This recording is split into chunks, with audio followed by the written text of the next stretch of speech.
ज्ञान, ज्ञान यानी जानकारी से भरा हुआ आपका चित्त या फिर आपका मन, और ध्यान, ध्यान यानी उस जानकारी से शून्य हो चुका आपका मन और आपका चित्त।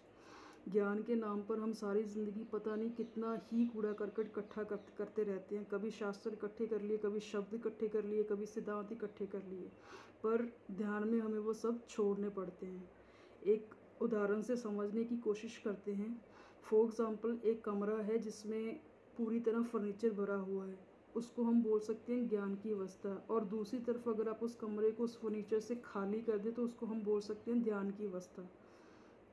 और यकीन करिए, जिस दिन आपने उस कमरे में से उस फर्नीचर को बाहर निकाल दिया, उसी दिन उस कमरे में आपको शांति की किरण उतरती दिखाई पड़ेगी।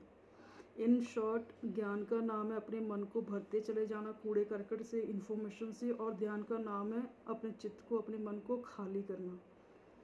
और ध्यान को वही इंसान उपलब्ध हो सकता है जो अपने दो कौड़ी के ज्ञान से पूरी तरह परेशान हो चुका है, उब चुका है, क्योंकि उसका वो दो कौड़ी का ज्ञान उसको आज तक शांति का अनुभव ही नहीं करवा पाया, उसको शांति महसूस ही नहीं करवा पाया।